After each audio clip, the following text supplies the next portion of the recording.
안녕하세요. 네, 오늘 은사이와 함께하는 새 스승이죠. 네, 역사 이야기 8번째 시간이 벌써 됐습니다. 굉장히 지금 많은 영상들을 생각보다 금방 찍고 있어요. 오늘은 자신의 고민을 얘기한 친구의 사연을 먼저 읽어보도록 하겠습니다. 선생님, 저는요 한국사가 너무 어려워요. 어떻게 공부해야 될지 모르겠고요. 한쪽 귀로 듣고 한쪽 귀로 흘린다고 5반에 한명지 학생과 5반에 김수빈 학생이 자신의 고민을 이야기해 주었습니다. 니들이 멍청해서 그렇고요. 그래서 제가 지금 이렇게 영상을 찍고 있는 겁니다. 그래서 자꾸 반복해서 들으시면 여러분들 이해가 되실 거예요. 수학도 여러분들 계속 문제, 똑같은 문제 우리가 3번, 4번, 5번 풀잖아요. 한 번 풀었다고 해서 알았어라고 해서 다음에 안 푸는 게 아니듯이 한국사도 마찬가지예요. 우선 이해하시고 조금씩 이 용어에 대해서 좀 이해를 하셔야 돼요. 워낙 생소한 용어들이 많아요.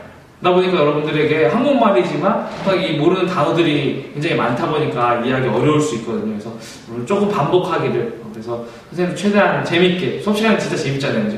영상 때는 선생님이 조금 불안한 부분들을 줄일 수밖에 없다는 걸 이해를 하시고 자꾸 반복해서 들으시면서 제 거 아니어도 돼요. 네. 제 거 아니어도 되니까요. EBS도 좋고요.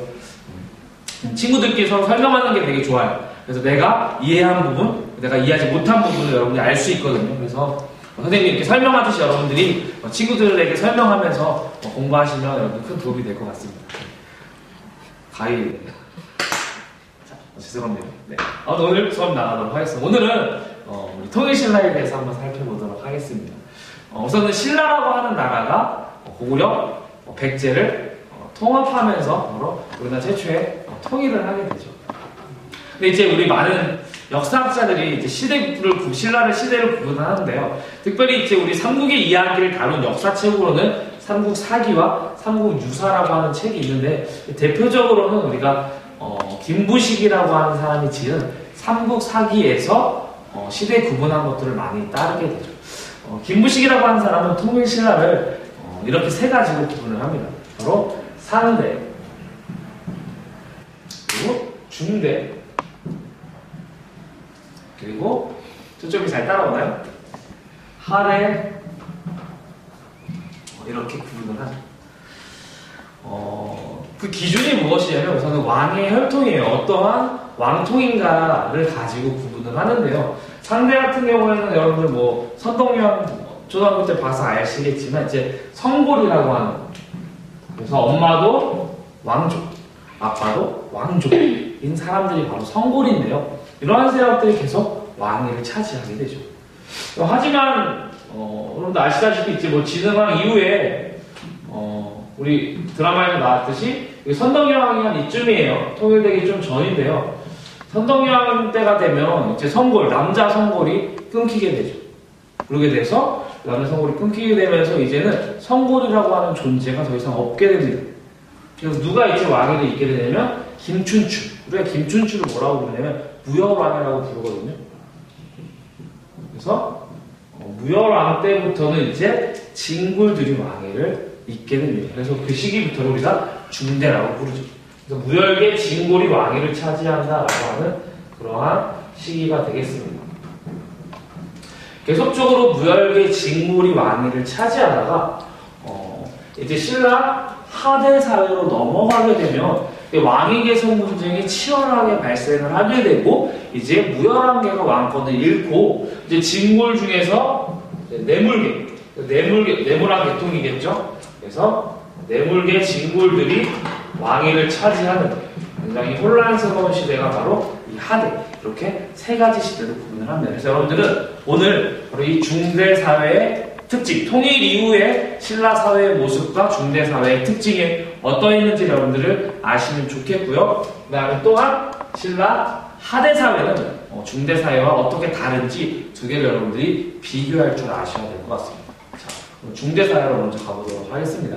중대사회는 이제 태종 무열왕 때부터 나타나게 돼요. 태종 무열왕은 백제를 멸망시킨 왕이에요. 이제 660년에 백제가 멸망하고 태종 무열왕은 661년에 죽게 됩니다. 그리고 이 아들이 문무왕이 즉위를 하게 되면 실제로 삼국 통일을 달성을 하게 되죠. 우리 문무왕으로 이제 유명한 이 사람의 업적으로는 이제 삼국 통일이 있고요. 죽으면서 자기를 바닷가에 외로부터의 침략을 자기가 지키겠다라고 해서 문무왕릉이라고 해서 바닷가에 무덤을 만들게 되죠. 이 문무왕 이후에 이제 신무당 시기가 나타나게 됩니다. 이제 신무당 시기를 우리가 특징을 얘기해보라, 한 단어로 얘기해보라라고 한다면 이 시기는 이제 전제 왕권 시기다라고 이야기해요. 왕권이 정말 강한 거였죠. 왕의 말 한마디에 왜? 찍는 우리 예디가 지금 웃고 있어가지고 왕의 말 한마디에 이제 모든 것들이 결정되는 그러한 시대가 바로 이 중대사회의 가장 큰 특징을 나타냅니다. 신문학을 즉위하자마자 첫 번째로 우선 김웅돌이라고 하는 자기 장인어른인데요. 김웅돌의 난을 진압을 하면서 시작을 하게 됩니다. 통일을 하다 보니까 사실은 왕이 뭔가를 결정하기에 앞서서 사실 이 귀족들의 간섭이 굉장히 높았는데 귀족의 대표자라고 할 수 있는 추후에 자기에게 계속 간섭할 수 있는 그런 사람이 김웅돌을 먼저 제거를 하죠. 그만큼 왕권이 굉장히 강했다라고 하는 겁니다. 그래서 여러 가지 개혁 정책들을 추진을 하게 됩니다. 이 시기가 되면 두 번째로 우선 이제 어떠한 특징이 나타나면 바로 왕권이 높아진다라고 하는 사실입니다. 왕권이 높아지고 누구의 힘이 약화되냐면 귀족의 대표자라고 할 수 있는 상대등, 이 개념을 좀 알아두세요. 계속 나오니까요. 상대등의 힘은 자연스럽게 약화되게 되겠죠. 왕권이 강해지다 보니까 왕의 명령을 집행하는 바로 집사 중에서도 장관인 집사부의 장관인 시중의 힘이 함께 높아지게 되죠. 얘네들이 항상 짝꿍이에요. 수업 시간에 얘기했지만 우리 다 이렇게 집에 집사들 좀 있잖아요, 그죠? 집사들 한 몇 명 있고 우리 학교에 데려다 주시는 운전 아저씨들 다 계시죠? 없어요? 가난하네. 선생님 얘기했지만 지난주에 선생님 집에서 일주일간 길 잃었던 화장실 간다고 했다 길 잃었던 친구를 지난주에 찾았어요. 다행이죠. 선생님 집에서 대문에서 그죠? 선생님 현관문까지 약 10km 정도 획으로 이동해요. 미안해요, 헛소리해서. 자, 아무튼 집사부 이러한 시조, 집사부 기억하라고 선생님이 이렇게 설명을 하고 집사, 왕의 명령을 집행하는 사람, 그런 부서의 장관이 시중의 권한이 높아지고 그 다음에 이 귀족들을 견제하기 위해 바로 육두품을 이제 왕이 자꾸 중용을 하게 됩니다. 그런데 이제 신라 사회를 보시면 골품제라고 하는 게 있어요. 골품제. 다음에 선생님 다시 한번 설명하겠지만 골품제는 바로 성골과 진골이 위에 있고 그 밑에 육두품, 오두품, 사두품이라고 해서 두품 세력들이 있는 거예요. 근데 육두품은 실력이 있어도 더 높은 지위로 올라갈 수가 없어요.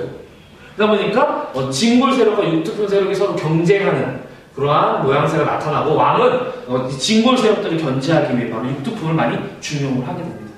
둘은 항상 서로 경쟁적인 그러한 관계에 놓이게 되죠. 왕은 혼자예요. 왕은 혼자고 귀족들은 굉장히 많다 보니까 왕이 사실 홀로 싸우는 입장에 놓이게 되고 그래서 육두품과 힘을 합치게 된다라고 하는 사실 이 표현들 잘 알아주시기 바라겠습니다. 세 번째로 비슷한 개념으로 이러한 귀족들의 경제력을 낮추기 위해서 원래 지급을 하던 노급이라고 하는 것을 폐지를 하죠. 반려전을 먼저 쓸게요. 노급을 바로 폐지하면 귀족들의 반발이 너무 심할까봐 관료전이라고 하는 걸 먼저 지급을 해요. 관료전이라고 하는 건 뭐냐면 원래 국가는 어떠한 땅에 대해서 세금을 걷게 됐거든요. 근데 그 세금을 국가가 걷지 않고 그 세금을 이 귀족들, 관리들이 대신 거둘 수 있는 그러한 권리를 준 게 바로 이 관료전이라고 하는 겁니다. 이 관료전을 지급하고 원래 지급해줬었던 노급이라고 하는 것을 폐지합니다. 노급은 뭐냐면 관료전보다 훨씬 좋은 개념이에요. 그 땅에서 세금을 대신 거둘 수 있는 권한뿐만이 아니라 그 땅에 있는 사람들까지도 자기가 이렇게 이용할 수 있는, 즉 노동력이라고 하는 개념까지 들어있는 게 바로 노급이죠. 그러니까 노급이 귀족 입장에서 훨씬 좋지. 그렇죠? 그래서 이런 것들을 폐지를 해서 귀족의 힘을 약화시키고자 합니다. 그리고 무엇을 강조하기 시작하냐면 유학을 장려하죠. 유학이라고 하는 학문 안에는 바로 충과 효를 굉장히 강조합니다. 임금에 대한 것들을 강조하기 때문에 왕은 유학을 좋아할 수밖에 없게 되겠죠. 그래서 유학을 장려하면서 국학이라고 하는 고등 교육기관을 설치를 해서 유학을 조금 더 장려해 나갑니다. 바로 이렇게 해서 신문왕은 바로 중대사회를 조금 더 신령나는 자신의 마음관을 좀 더 강화시키고자 하죠. 이것과 함께 통일되었잖아요. 그죠? 그래서 나라 제도를 정비를 합니다. 이게 말하네요.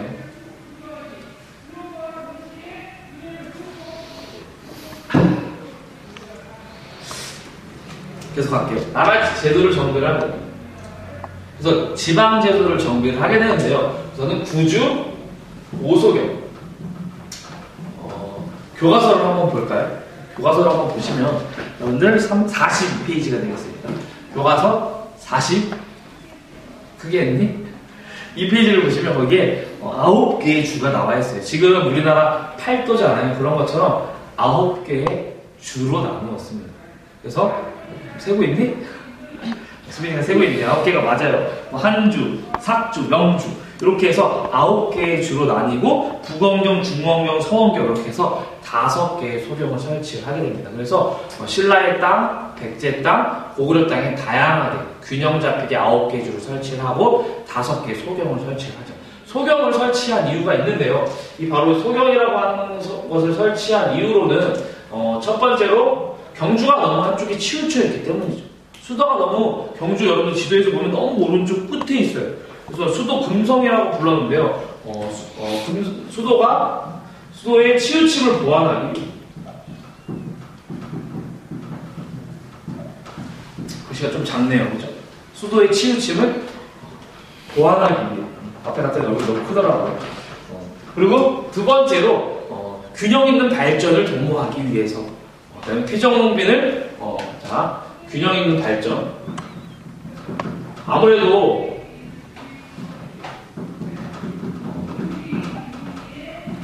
아무래도 거기에 이제 주요한 도시를 세우게 되면 이제 도시가 좀 발달을 하게 되겠죠. 그래서 균형 있는 발전을 위해서 또한 마지막으로 피정복민을 회유하기 위해서 회유 또는 그다음에 거기 사람들을 통제하기 위해서 바로 오소경이라고 하는 것을 설치를 해서 지방을 통치를 하게 됩니다. 이것을 군사제도, 지방제도고요. 그 다음에 이제 6번째로 군사제도 역시 정비를 하게 됩니다. 군사제도는 여러분들 이렇게 외우시면 돼요. 구, 서당, 십정. 좀 개념이 어렵죠. 이렇게 모르는 말들이 많이 나와서. 이 서당, 우리나라 지금 군사체제도 이제 군, 사당, 연대 이런 거 있는 것처럼 비슷해요. 이 구서당은 뭐냐면, 중앙을 지키는 거예요. 수도를 지키는 부대를 우리가 그냥 서당이라고 부르는 거예요. 근데 그게 9개가 있어요. 그래서 구서당이에요. 여기 안에 들어가 있는 부대로는 고구려인으로 구성된 부대, 신라인으로 구성된 부대, 알간인으로 구성된 부대들 굉장히 다양한 민족으로 구성을 해서 민족 융합 정책 중에 하나다라고 이렇게 이야기를 하고요. 10정은 지방군이에요. 원래 지방이 몇 주죠? 아까 몇 주야? 9주. 9주죠. 우리 영지 아주 잘해요. 그렇다고 윙크할 필요까지는 없죠. 자, 9주를 설치했는데 그러면은 구서당이어야 되잖아요. 그죠? 그런데 지금 몇 정이야? 10정이죠. 왜 10정일까요? 자, 한번 지도를 한번 보시면 거기에 한 주라고 하는 데 있어요. 한 주. 보면 땅이 어때요? 굉장히 크죠. 영토가 굉장히 크고 그다음에 국경선에 있기 때문에 거기는 부대가 2개가 필요했던 것 같아요. 그래서 구서당, 9정이 아니라 구서당 10정. 이거는 여러분들이 그냥 외워두셔야 돼요. 의미가 뭐 딱히 그죠? 그냥 외워두셔야 되는 거예요. 구서당 10정, 구서당 10정. 그래서 이게 지방제도, 군사제도를 이렇게 완비를 해 나가면서 좀 더 나라의 체제를 갖추게 됩니다. 또한 이제 여러분들 하나만 더 알아두시면 여기 경덕왕이라고 하는 왕때가 있는데요. 이때는 정전이라고 하는 게 지급이 돼요. 백성들에게도 이제 토지를 지급하였다 라고 해서 정전이라고 하는 게 지급이 되기도 합니다. 그리고 사실까지 여러분들 알아주시면 되고, 하지만 신라는 이 신문왕 이후에 조금씩 하락세를 맞이하게 되면서 이제 왕권 계승 분쟁이 나타나게 되고 어려움에 놓이게 된다는 사실 여러분 기억을 해주시면 좋겠습니다. 지금 한 15분 정도 아마 봤을 텐데요. 조금만 더 할게요. 한 3, 4번만 더 하면 좋을 것 같아요. 오늘은 좀 길게 했네요. 오늘 여러 가지 내용 제가 한꺼번에 지금 넣는 것이기 때문에 잘 따라오시면 좋겠습니다. 하대 사회에 대해서 한번 우리가 살펴보도록 할게요. 성도관계. Sorry. 성도관계입니다. 미안해요. 경도관 때, 이제, 요때쯤 되면, 이제 이때가 이제 한 경도관쯤이 되는데, 이제 무슨 사건이 일어나냐면, 신랑 하대로 넘어가기 바로 전이죠. 그러다 보니까, 왕권이 굉장히 약화되기 시작을 합니다. 그래서 이때부터 이제 어떤 현상이 나타나게 되냐면, 노급이 부활을 해요. 노급이 부활한다라고 하는 것은, 이제 귀족의 힘이 다시 조금씩 강성해졌다라고 하는 것을 상징적으로 의미를 합니다. 즉, 이제는 왕권이 약화되고, 점차점차 귀족이 높아지는 그런 한국으로 놓이게 되고 이제 하대 사회를 맞이를 하게 되죠. 특별히 이제 여기 780년 해공왕이 죽으면서 무열왕계의 사람들이 이제 왕위를 이룰 수 없는 그런 형편에 놓이고 이제 왕권이 내문왕계로 넘어가면서 이제 하대로 나타나게 되죠. 하대는 굉장히 쉬워요. 하대는 이제 서로 왕을 하기 위해서 서로 싸우기 시작을 합니다. 그래서 왕을 오래 못해요. 계속 귀족 세력들이 덤벼서 죽이고 자기가 왕 되고 또 상대 등이 자기가 왕을 죽이고 자기가 왕 되고 이런 것들이 계속적으로 반복적으로 일어납니다. 그래서 왕위 계승 분쟁이 나타나요. 왕위 분쟁이 나타나죠. 왕위 쟁탈전. 자, 왕위 쟁탈전이 일어나다 보니까 지방에 대한 통제력이 좋을까요? 나쁠까요? 지금 중앙에서 싸우기 바빠. 좋아요. 그렇지, 나쁘죠.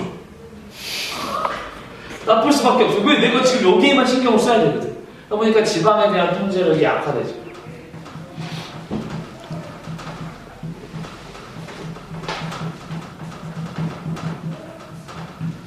그죠? 그러다 보니까 농민들은 살기 편할까요? 편하지 않을까요? 편해요. 그죠? 편하지 않죠. 편하지 않아요. 왜? 바로 지방에 힘 있는 세력들이 농민을 괴롭혀. 그리고 중앙에서 맨날 세금만 걷어. 자기들에 대한 관심이 없는 거예요. 그러니까 농민들이 여기에 대해서 나 못 살겠다라고 하면서 농민 항쟁을 일으키게 됩니다. 자, 이러한 상황에서 자, 왕권은 강할까요? 약할까요? 강해요. 그렇지, 약하죠. 놀랍습니다.